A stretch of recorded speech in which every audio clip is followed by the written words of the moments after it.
A heavy travel year, not counting domestic travel to see family, would be 5, 6 trips abroad to festivals and things like that. Generally, my field work, actually going to do journalism, happens every 3 to 4 years, something like that.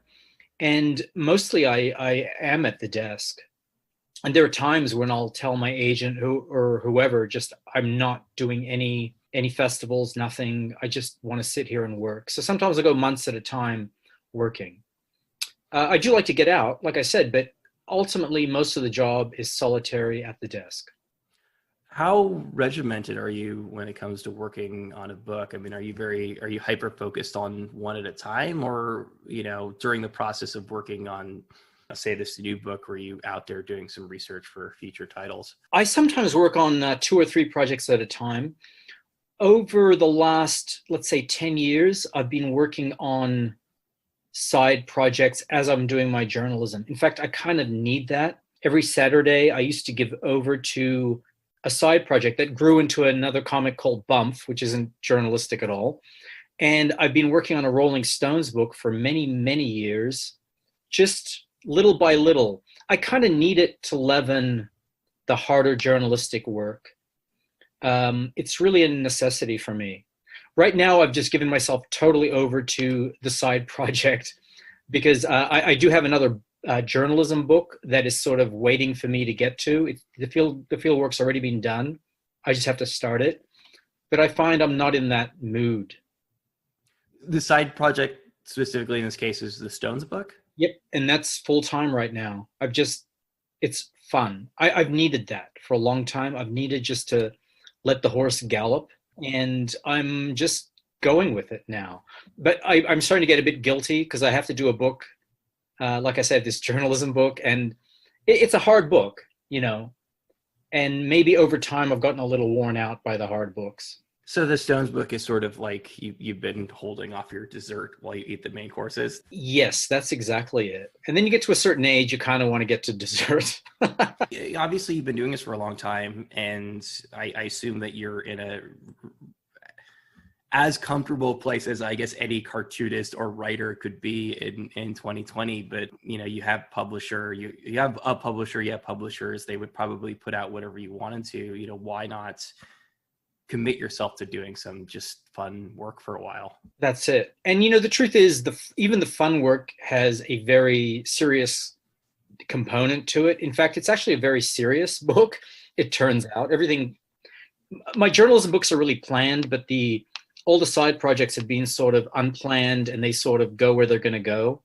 And this ends up being very a difficult book in a lot of ways, but it's just really fun to draw. I'm not drawing representationally. That's the main thing. I'm drawing in a cartoony way, and that's how I normally would draw.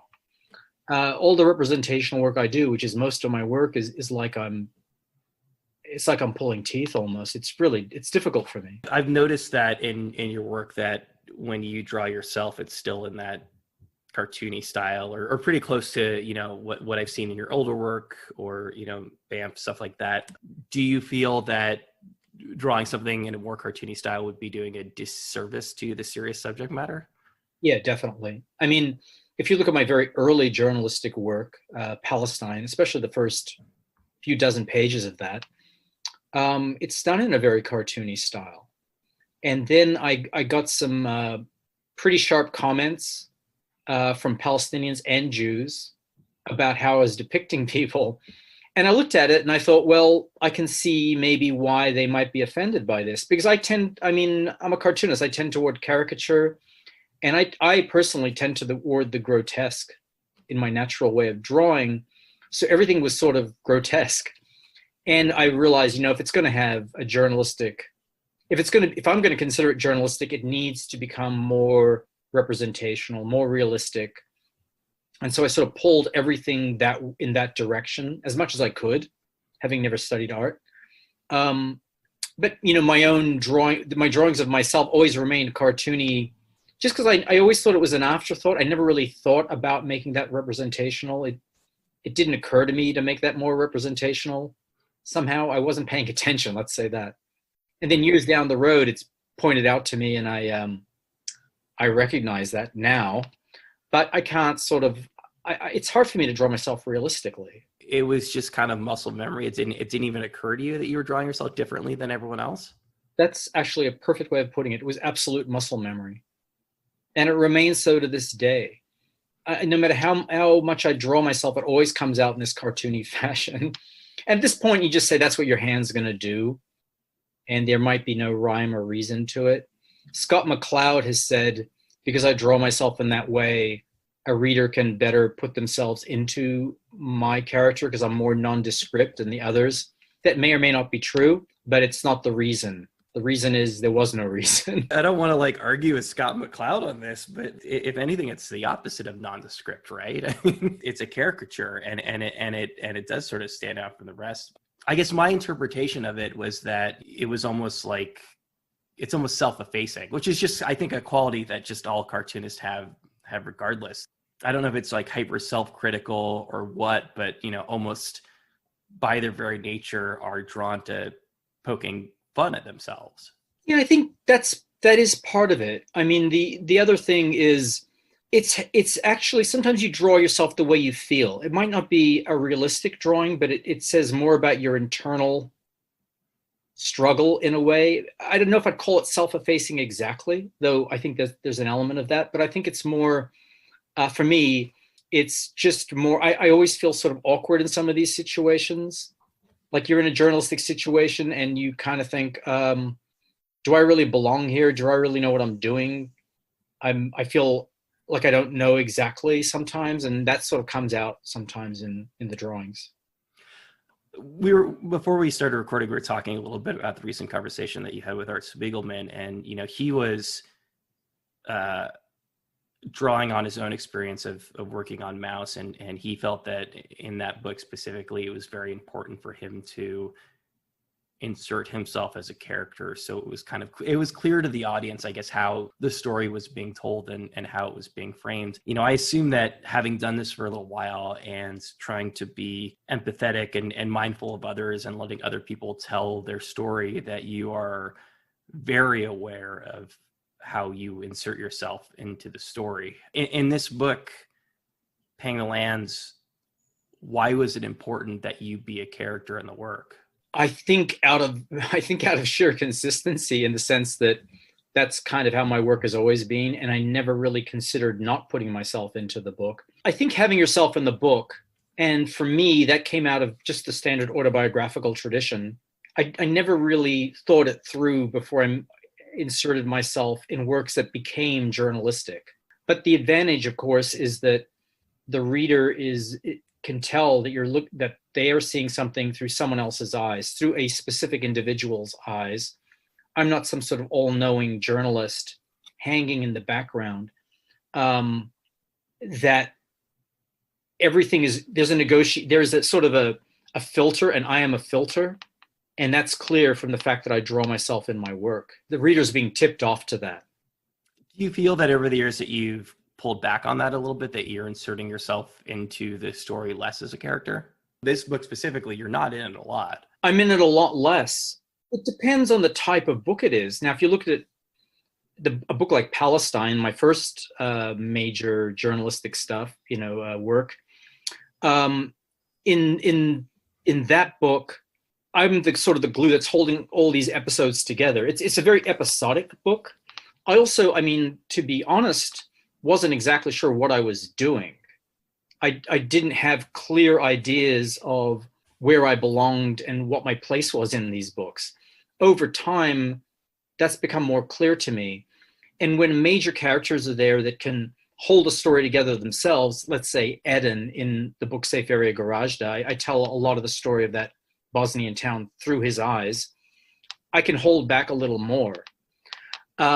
With this book on the indigenous people in the Northwest Territories, the Dene, I didn't really need to be in the book. They're talking, it's mostly from their perspective. And the only times I'm going to be in the story is to sort of contrast maybe a very Western standpoint or a urban standpoint to this vast land like the Northwest Territories in the outdoors. I'm a very urban person. And so there's a contrast there that might somehow bring something out about that particular place. Often I find the other thing is, there are many meetings you have with people where, because you're an outsider, there's sort of I won't say a clash exactly, but you come to an understanding, and that coming to that understanding can be very enlightening somehow, to show you're being an outsider in a situation where they're not used to outsiders, or they question you as an outsider. They question what you're doing there. I find those sorts of things of interest. I don't like to take those out of the equation. I guess it's important to contextualize a little bit here. So these are modern people now living in the world. They have their customs, but they do exist in modern Canada. Is there a sense, like dealing with the Dene people specifically, that they don't interact with outsiders that much? No, they do interact with outsiders, but I mean, if you're an outsider going to some of the more remote communities and you're asking a lot of questions, it's how are they going to look at it? They've had other people coming asking questions, sort of probing, anthropologists, researchers, and in some ways, they can be suspicious of you for that reason. As someone told me, you've got to look at how they're looking at you, and maybe they look at you through colonial eyes, which are basically, you're an outsider, you're coming, you want to get something from them for your story, for your book. Something is being taken from them. Something's being extracted in a way, as resources are extracted. And so you've got to be aware of that. And sometimes it's worth showing some of that interaction, so the reader will get a sense of how they consider themselves, how they consider you, and seeing it in the broader context of something like colonialism. Is that a sense that you'd ever had before, this idea of extracting something from the people you were speaking to? Not that this is necessarily service journalism, but there is a degree of that, right? Of you're wanting to tell the stories of these people who don't necessarily get to tell their stories that much, who, I'm certainly not, being an American, I'm not super familiar with their stories. So there is a sense of service there. But have you ever had this feeling before that you doing the job that you're doing as a journalist, that you are perhaps taking something away from them? I've often not felt I was taking something away, but I've often thought that you can be trampling on people's memories, on their stories, on their situation. I think no journalist, can go to a place that they don't know, especially under sort of more, relatively extreme conditions, and not think that they're somehow exploiting a situation. I mean, that's not what you're there for, but it crosses your mind and it crosses other people's minds, because ultimately you have as a journalist going in, you have a ability generally to get out and to, you can share people's experiences to a point, but ultimately it's their lives that are being affected by historical events that are going on. And you as a journalist can dip your toe in and then pull back whenever you need to. You're a tourist in a sense. I wouldn't say I'm a tourist, but there's sort of an ephemeral, there's sort of an ephemeral construct to your presence there. You're there and you're gone. And so you ultimately do question why you're there. You have to sort of know, you're constantly questioning yourself. I've questioned myself throughout my whole career. It's like, what am I doing? Am I actually doing any good? And people are often prodding you with the same question. Not always. Most people are very open. They want to talk. They want to tell their story. They like you, and they want to give you something. They want to give you their stories and their memories and all that. But there are always those who just see it in a different way, and they are constantly they remind you of what you know in your own mind, and what's sort of troubling you yourself about the whole profession. Do you feel that the role of your character in the book is in some way a surrogate for the audience? That you're kind of assuming that since most of the people who are reading this book will be approaching it as an outsider, that you're able to kind of act as a conduit into that world as an outsider yourself? I think there's truth in that, but I don't try to do it very self-consciously. I just try to be me in the book and put my experiences. And in a lot of ways, I'm ordinary enough that I think most ordinary readers are going to relate to those experiences. They might feel they might think, oh, I'd feel uncomfortable in the same way. So I think it works in that way, but I don't try to overthink it. I assume that your intentions evolved while you were there. I mean, I've heard you describe the process of kind of figuring out that this was something that you wanted to pursue.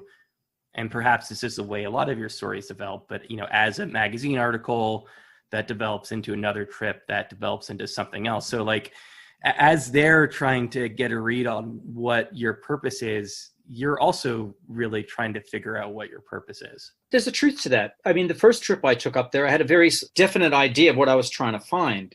I was trying to basically find out what indigenous people thought about the resource extraction around them. It was a pretty simple idea for a magazine. It was clear to me that there was a lot more going on, and you couldn't talk about resource extraction without talking about the meaning of land. And if you're talking about the meaning of land to an indigenous people, you have to get into how the land was taken away, what their relationship now is with the land, how they're negotiating with the government about the land, and how, in this case, the government of Canada wanted to break people from the land. And they did that through the residential schools. So it became a bigger story. More when you can read a lot about a place. When you go there is when you begin to sort of see what's really flying around. And there were many times where I felt like, okay, there's kind of an elephant in the room here. People start talking about residential schools. And I was told before I went there, be careful, don't bring up residential schools because it's very sensitive. And I thought, well, okay, I won't. But it kept coming up. And then at some point you realize, no, this is so integrally woven with the story of land and what happened to the land. You have to tell the whole picture as holistically as possible. And so, yeah, you develop a different way of thinking about what you're doing. You realize, oh, this is not just a magazine piece. This is a book. And suddenly 4 years down the road, you realize, okay, maybe I got some handle on it. Do you get a sense of when it evolved from a magazine piece into a book, of when you were aware that this is something that you wanted to spend the next 4 years of your life on? I think it's when I was doing the magazine piece and I felt it was inadequate. I felt the magazine piece, which is in French, it's not in English, touched on a lot of things without really getting under the skin of those things. And that bothered me as a journalist trying to get something across. You just sort of you're tiptoeing around something, you've looked at it, but not really touched it. And you realize, okay, it's the job of the journalist to really get something. And I felt really compelled to go and sort it out, basically. Is that something that you run into a lot on pieces when you're working on something shorter, that, you feel like you're only touching the tip of the iceberg, or was this special in that respect? No, it's really, that's the case in a lot of pieces. I mean, for example, I did a story about Iraq, and I turned that into 2 relatively short pieces. I could have done a book about that. I just moved on to something else. It was, in fact, those pieces were sort of an interruption from a bigger book I was doing about Gaza. There are many things that I have that many stories I've collected over time that I leave out because of time, because you move on.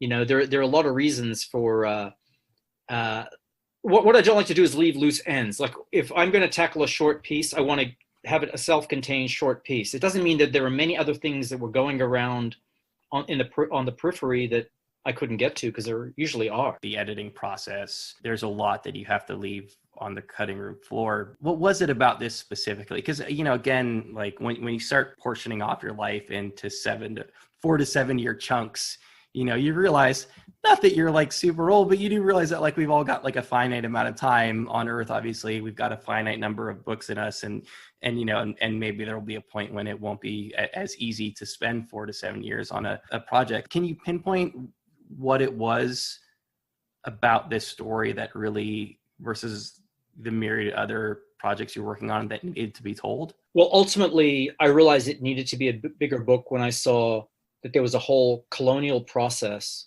that had taken place and that was still taking place, and in fact was unspooling. I began to realize that colonialism isn't something that ended in the 1800s or ended when a commission issued a report and tied something up with a bow. colonialism is unspooling in the serious destruction that was done to indigenous communities that is passed on down the generations with, through alcoholism, through domestic violence, through all those things that basically took these very strong communities and turned them upside down and shook them around.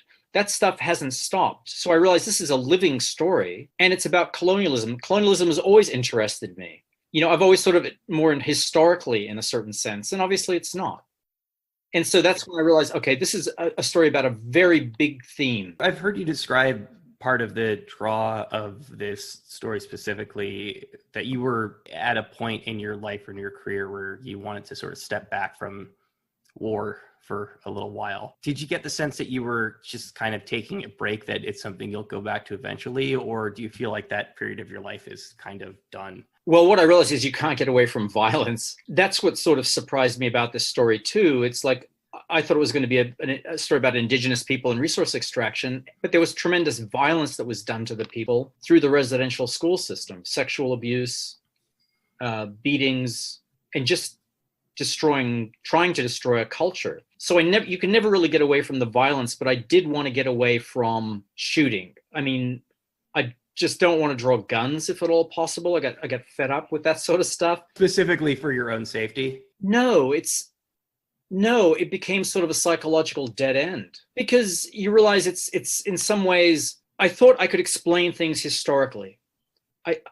I felt like that's kind of what I've been doing, is this sort of standard journalism where explaining things historically. But in the final analysis, you begin to ask the question of yourself, or I did anyway, is, okay, is this really just a matter of there's the land that two peoples are questioning, they have questions over, or they're embroiled in a conflict about land? In the end, what really began to trouble me is, how can this person kill this person in cold blood? And then you realize, okay, that really isn't a question for journalism. My mind began to go and look for other things to write about journalistically, and maybe treat some of those psychological elements that are not journalistic in my Stones book, to be honest. I mean, in my other side projects. But the idea of, okay, I'll tell you, I'm working on a book. I should be working on a book about a massacre that took place in India. Now, I'm really not the violence is important to talk about, but what I'm really interested in is how violence is used in democracies, how it's used in relationship to elections. And then there's a psychological component, is what do people tell themselves about a violent event about a year after it's happened? How do they put together a story for an outsider, basically? I very self-consciously wanted to hear how people would explain a story like, okay, those 13 missing people from the village, what happened to them? And just to see how they build a story for themselves.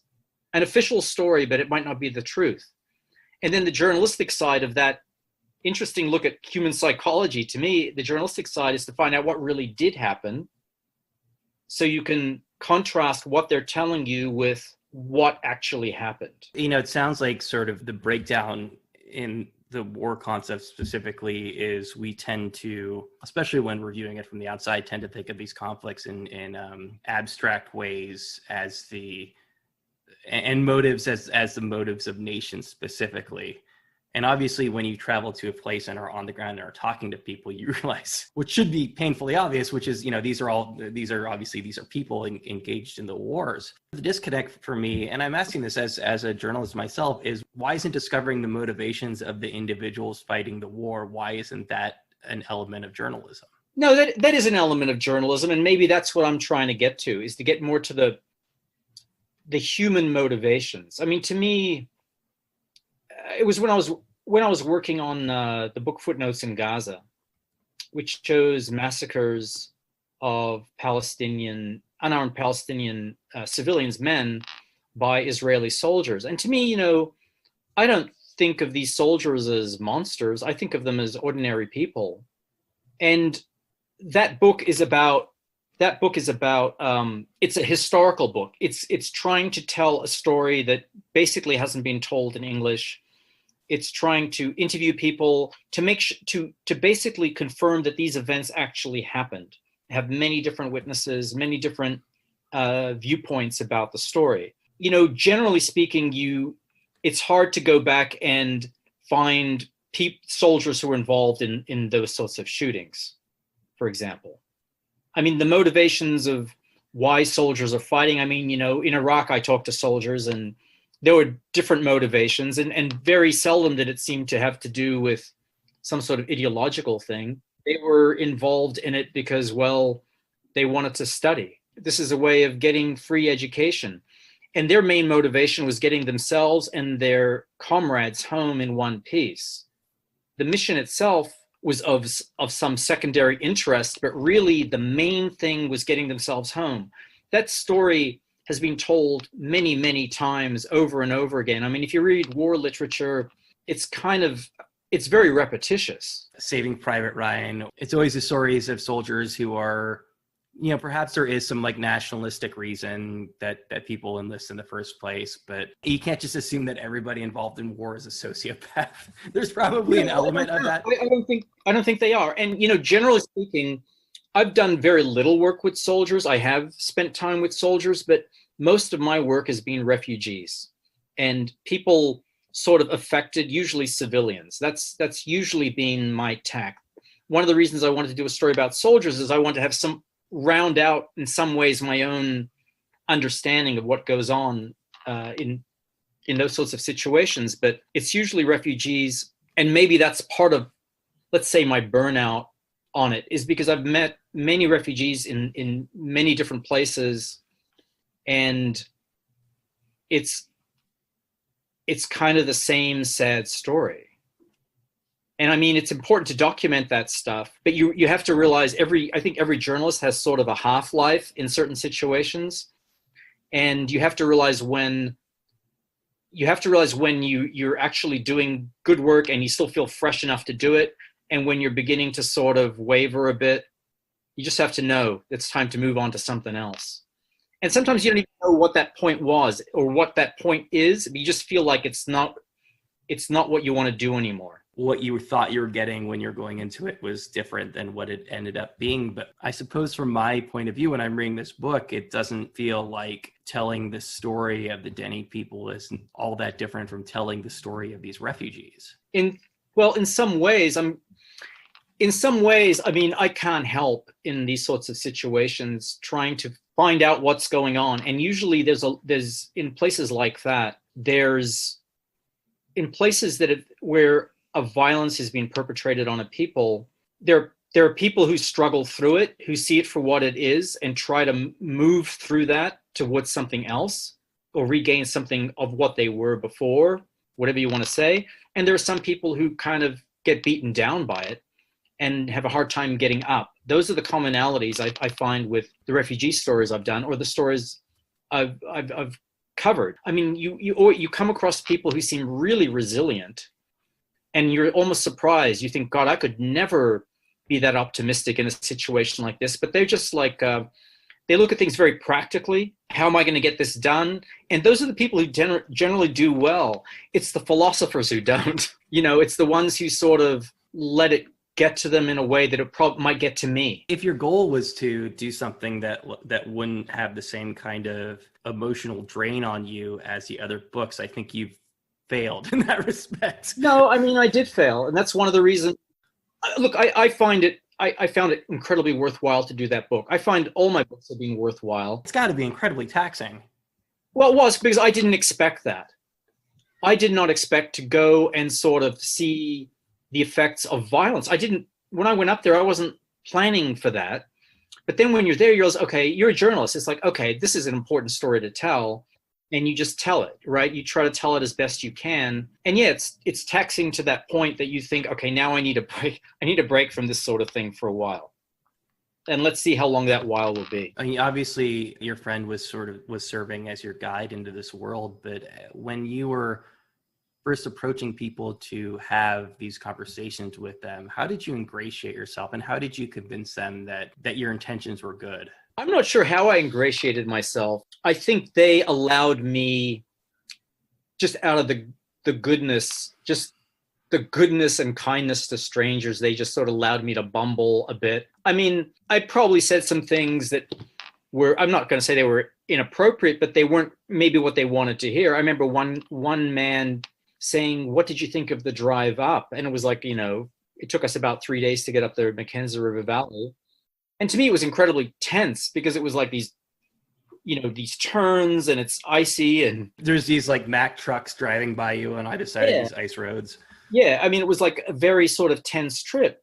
And I realized right away, that's not what he wanted to hear. What he wanted to hear, or what he thought I would see, is just the beauty of the place. And so there are people like that had to sort of look at me and just sort of say, well, is this guy worth talking to or not?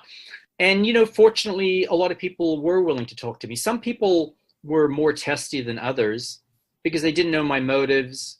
But sometimes I just, you're lucky. You ask the right question right away and you go, okay, and they just suddenly take you seriously. The schools, for example, which, you were told was this very sensitive thing that you weren't supposed to talk about. You're asking strangers deeply personal questions. Yeah, I think that some of that came from, there are different ways that happens. Many times people would just start telling me stuff and I'd say, oh, let me ask you a bit more about that. And they would tell me a few more things. I began to sort of get a sense of it from a lot of different conversations, but sometimes you're really lucky. And when a man like Paul Andrew, who starts off the book, is willing to tell you about something like that, you realize that this is just sort of the gift he's giving to me. For some reason, he's decided that he's going to tell this story and trust me. Now, how does that work and why that works? That is that's kind of one of those secrets that even I'm not privy to. I don't think that's something I could teach. I think it's something that happens or it doesn't happen because someone likes you. It's just the right moment for them to say something. They might have gone a long time or their whole lives or whatever without really getting into that sort of stuff. And now they're going to tell you. Other people, there's a woman named Valerie Conrad. I was staying with some people that knew her, and she decided that she would tell me her residential school story. She told me she'd only mentioned it once. She'd only sort of told part of it once to someone else, but she was just willing to. And I mean, sometimes it's just like letting people talk.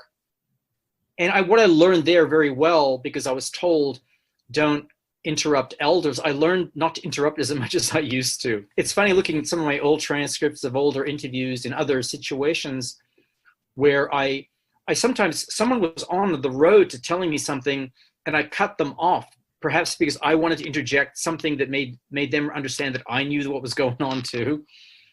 And in the Northwest Territories, I learned to let people talk and let things unwind a little more before I prompted another question. You feel that you were able to get more toward the heart of things by doing that? In this particular case, I think so. I think there's a depth you never get to exactly as a journalist, but I think I got to some places, that I think would be useful for the book and for the reader. Do you get the sense in some cases that these were stories people were waiting to tell? It's possible. Sometimes you're in a situation and you realize that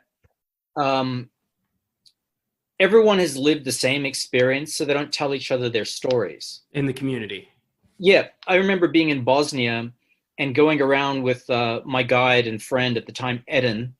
I said, let's interview all these people who are living around you. They're living in these burned out homes. They're refugees from other parts of eastern Bosnia. And so we went around and we were interviewing them, and they were telling me their stories. And he said, it was really getting to him. And he said, I've never heard these stories, and I never really asked, because we've all lived through this. I know what happened to me. Why would I want to know what happened to them? It's sort of like they've all shared a story. So it's sometimes an outsider coming in and actually asking about that story. They might not have told it. It's understood in those communities. You don't have to tell it. When I'm out reporting a story, one of the just purely, I enjoy the process of doing the reporting and interviewing people, and I very much enjoy the process of writing, but one of the purely most pleasurable moments is when you hear something and you know that you have a framing device, or that you have a hook, something you could build a story around. Was it clear when you were talking to Paul that he was something that you could hang the rest of the book on? Oh yeah, that, like you say, I mean, that's what you sort of learn in journalism school. Because especially you're writing relatively quickly when you're doing a news story, is you're interviewing someone and they say something and some spark goes off. You go, that's how I start the story, or that's the quote. You almost like want to just like run home and write it. But you're like, no, I got to finish the interview, but Well, I got it. Like that. You got it. Yeah. With him, it was clear out of his generosity that he was going to tell me something and tell it in a very cogent fashion and tell me many different facets of the story and give me a very holistic depiction of life in the bush and then life in residential schools.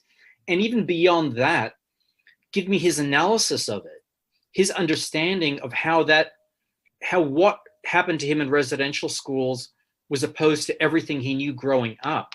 He had a critique, in other words. There was a completely holistic thing he was giving me, and it was clear that this was a really important interview. When I started doing the book, I had other beginnings to it, and then suddenly I thought I should just start it with Paul Andrew talking about life in the bush, because first of all, it was such a beautiful story, and from there you can show what's happened. You can show what life was like, and then it's just clear that over the course of the book, you're seeing disruption. And then you begin to tie it back to what's exactly happened to Paul personally and other people. Yeah, it was kind of perfect. Was the ending as clear? The ending wasn't clear. The ending, I sort of knew it should end at the hand games. But I hadn't really written it until I was maybe 3/4 of the way through it. Can you just explain the hand games for those who haven't read? The hand games are one of the cultural things that the Dene people still very actively enjoy. And, if you're a Westerner looking at it, it looks like a very simple guessing game because men generally, a team of men are holding a token in one hand, and it's the object of the other side to guess what hand a token is in. And that token keeps changing places, and all those men, who that person will get, he'll get the token right. He'll say, oh, it's in that hand. And a lot of these people go out and then some remain. But if you're a Westerner looking at it, you think this is just a guessing game. He's just deciding which side he's going to choose. And if the token's on that side, they're out. But it was always sort of explained to me as, no, this is really a psychological game. I mean, there's a lot going on in this game. If you read about it, you would probably think it's just a guessing game. If you see it and you see the kind of power around it, the noise and the drumming and all this other stuff going on, it's sort of elevated to some other sphere. And in one particular case, there was a guy, he just couldn't be guessed out. The guy trying to guess which hand it was in just couldn't get it. And at some point you think, okay, maybe this is way beyond the law of averages, and you begin to sort of believe it yourself in a way, and you see there's something going on, and maybe you begin to frame that whole way, the Western rationality compared to some other way of thinking of things, just not your way, not this mathematical way of thinking of the world, which is kind of, I think, how sometimes we fall down in the West. It makes sense as a metaphor from the standpoint of attempting to understand somebody else's context for viewing the world. That there's another way of thinking about just life in general. I mean, the way the indigenous people think of land is so different. When I went there and people said, the land owns us, that's extremely foreign to me. I mean, you read John Locke and you go to school here, and land is something to be parceled out and sold. And then you hear what they have to say about land, and you begin to get it. And as a Westerner, it's not like I'm going to have indigenous thoughts from now on, but now I can always pull that into my own way of thinking of things, my own Western way, and think, there's another way of thinking about this. Maybe I should recontextualize how I'm thinking about what's going on next door, literally what's going on next door when they knocked down a house and put up 4 homes in its place and tore down all the trees. I wasn't thinking of it just in terms of, oh, this is my property and look what they're doing to my privacy. It was, I began to think, there used to be birds in those trees. There's another way of thinking about this that is not the way we normally think about it. The way you've described the Stones book up to this point, it almost seems like that the Stones are a framework, that the Stones are like a cipher for telling all these other stories that you've been wanting to tell for a while. And I'm curious, Paying the Land specifically and speaking to the Dene people specifically has given you at least the desire to the drive to recontextualize things, to kind of, I don't know, let go of your ego is maybe a good way of putting it. Do you feel like that new way of looking things is going to inform how you approach the new book? Yeah, it already has. I mean, I'm trying to bring in people like John Locke, people like some of these Western philosophers, political thinkers that we read over and over again, and maybe re-examine some of those sorts of things. I mean, colonialism is a part of the Stones book. I probably might not have gotten so much into that if it wasn't for visiting the Dene people. All my books sort of inform me and are informing any new work I do, but definitely the book I did up in the Northwest Territory has made me look at things through a different lens. It doesn't mean that I don't still carry my old lenses with me, because you cannot, rub those out, but you can think about them again, and you can maybe take what it is. Now I begin to think, what is it of being a Westerner is of value? And I mean that seriously. And I don't mean to even cast aspersions on being a Westerner, but I'm trying to really answer that question for myself. Like, what have we given the world? And that's part of the Stones book. Trying to answer that question, or at least approach it. Do you have a better answer to the question than you had a year or two ago? I have the question now. I didn't really have that question a year or two ago. And so that's, the question might always remain with me, but that's definitely going to be a part of my future work. There's some very obvious parallels you can draw as far as colonialism is concerned to the Stones. I mean, there's this very basic idea of the early work of, these white Europeans very much co-opting Black American music. The song Brown Sugar is quite literally, there's definitely some problematic stuff in there and some things that we don't necessarily discuss when we discuss the work of the Stones. For you, are the parallels that literal? Well, they can be literal, but even something like the song Brown Sugar, he's taking on the persona of a slave master. In fact, he's talking about the fact that white men slept with slave women. I mean, that doesn't mean he's necessarily endorsing it. So it's interesting to me that he's bringing it up. There are other parts of their oeuvre that you might consider problematic. I guess that song specifically, and this is not necessarily the fault of Mick Jagger, Keith Richards, but you can't just divorce this from the Stones specifically. But a way a song like that is understood and embraced by the masses isn't necessarily this like nuanced picture that they're trying to give to it.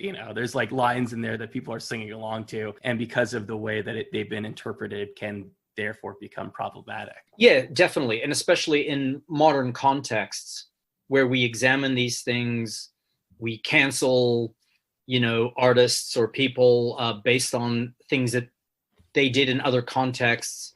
So yeah, there's a lot going on. And I sort of, in some ways, I play things many different ways with this book. I mean, I love the Stones. I love the fact that they use the blues again. And as I went to see Buddy Guy relatively recently, and he said, if it wasn't for them, the concert, if it wasn't for them, white people might not have heard our music in America. So, I mean, there are a lot of different ways of thinking about that sort of thing. I mean, is it a book about the Stones? Is it a book about you? Is it a book about America?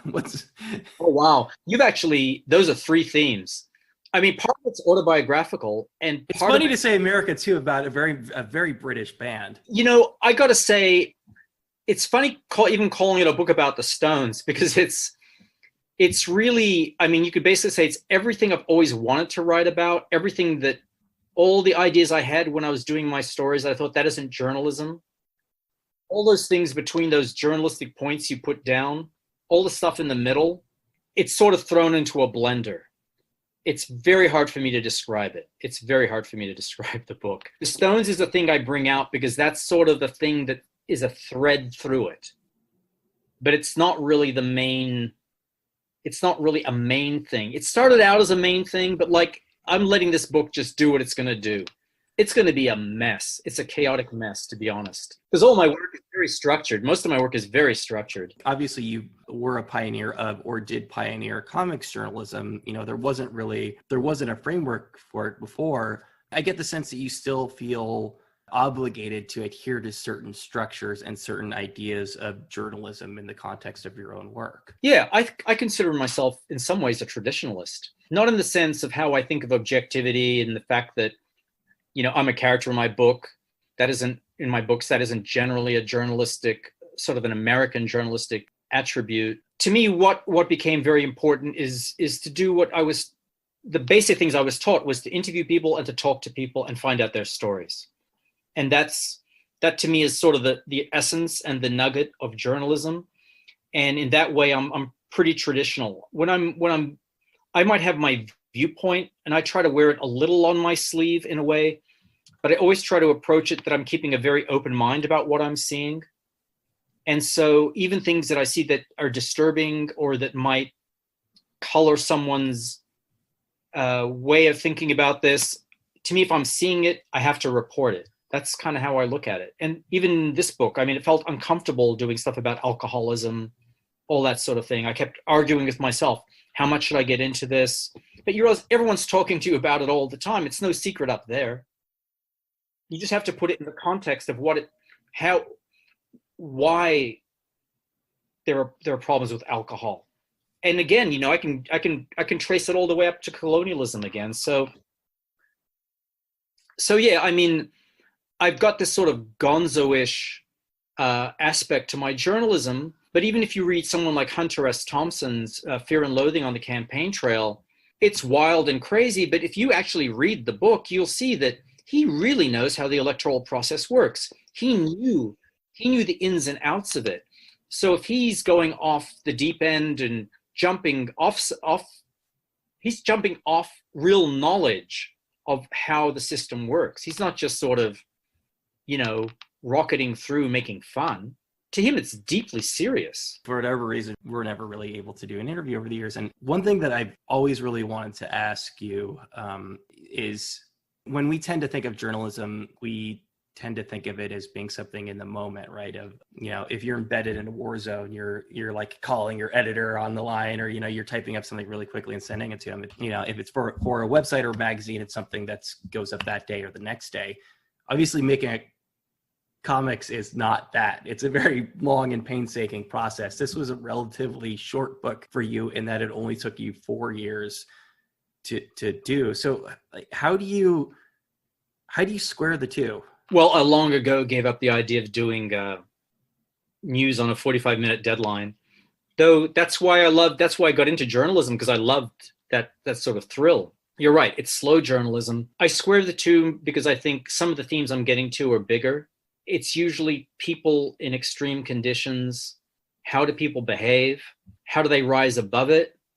Or how do they fall from it or because of it? So I hope that's what makes some of my stories, or I hope that's what makes them have a universal component. And that's what interests me. And that's why I think, you know, if I look at my work, I'm hoping that what I'm going to see is these stories still matter. Now, the ins and outs of a battle in Gorazda in eastern Bosnia in 1994 might not matter journalistically anymore, but how people behaved in those situations can still tell us something. I heard you discussing, I think it was a previous book. It might have been the Gaza book. I'm not entirely sure, but it was a conversation that you had with someone, and they didn't understand why you wanted to know the history, why you wanted to go back in time when all of this stuff was still unfolding in the moment. It was probably the Gaza book. You know, you see it as being your job to provide that history in order to give a better picture of what's happening now. That's something that I assume that can be a sometimes difficult line to walk, but it's something that you have to walk when you're creating a book that not only takes you 4 to 7 years, but hopefully, if it does its job right, is something that people are going to want to pick up off the shelf in 10 or 20 years, and then it will still still hold some value for them. Yeah, I mean, that is what I want, and I think context is important, and history has always been really important to me. Providing the reader with an understanding of what happened before is absolutely essential. You can't look at, a refugee camp in the Gaza Strip and just start there with, oh, look at these poor people, look at their bad conditions. Well, actually, how did they get there? What were their conditions before? What happened to put them in this place? You have to go back into time. And the truth is, even that phrase is odd, because I just feel like we're part of this continuum. We're part of this swirl. And often for me, like I read a lot of history, something that happened in 1789 or 1066. I mean, that still resonates with me somehow. I still think of those people as real people, real flesh and blood people who just aren't with us anymore. But all that stuff matters. I've always been just so wrapped up in history myself, and since I was a kid. So I've never quite understood why people say they don't like history. To me, it's a story of people. One of the powers that your books and that comics journalism has in general is that because there is a visual element to it, it creates a sense of immediacy that you don't really get in reading a history book. This actually ties to a question that I had as you were describing the hand game. You said very specifically, it's something you have to experience to really understand the value of. Now, that's not a funny thing to say, but it's an interesting thing to say for somebody who's like trying to translate it to people. When you're dealing with something that, like, I assume, going to Gaza or meeting these people, certainly being in a war zone is something that you have to experience in order to really get, the all of the necessary information about, like, how do you capture the incapturable? Oof. I mean, to me, it's a matter of, when I'm drawing, is to try to understand that everything I'm drawing needs to have its worth. I need to bring the worth of what I'm drawing to life somehow. What touched me has to touch me as I'm doing it. So the process of doing it, that's why I like to draw things all by hand. That's why it almost has to be painful. I've got to put the work into it. I've got to put the detail into it, because that is the way I personally feel like I am pulling something out of the drawings and connecting them to the experiences these people have told me or to what I've seen. It's the effort that I'm putting into it that somehow has to resonate, makes those two things resonate, I hope. In this case, it sounds like, again, we were talking about the difference between the immediacy of journalism and the process of making comics. But it almost sounds like having a distance between yourself and the interviews is actually a benefit when it comes to making the comic. Well, it's a benefit because when I'm doing the interviews, I'm behaving as a journalist, which is pretty much just trying to focus on getting a story. And often you're talking to people who have many stories to tell you, and they'll get them mixed up, or they'll rather talk about something else. And as a journalist, it can be pretty cold-hearted, but you're trying to keep them on track. I mean, you're being careful of them as individuals. You don't want to re-traumatize them. They are having a hard time. If they're crying, you stop them and say, we don't have to go on. But ultimately, you're trying to get them to tell you something that might be hard and difficult. You behave differently when you're drawing. When you're drawing, you have to, rather than being that cold-hearted person, you suddenly have to really understand what they went through. It's harder for me to draw things than it is to sort of experience them or to hear them. Because when I'm experiencing them or hearing them, I have to take a step back and be distant. And I have to be a bit detached to get things right, to be accurate. You need detachment. When you're drawing, you no longer are detached. Now, what did it feel like? What did it feel like for this person? They told you, but now you've really got to sort of put yourself into it. And maybe that's part of the effort I was telling you about that tries to make it come alive. Suddenly you inhabit the situation in a way you didn't quite do when you were there.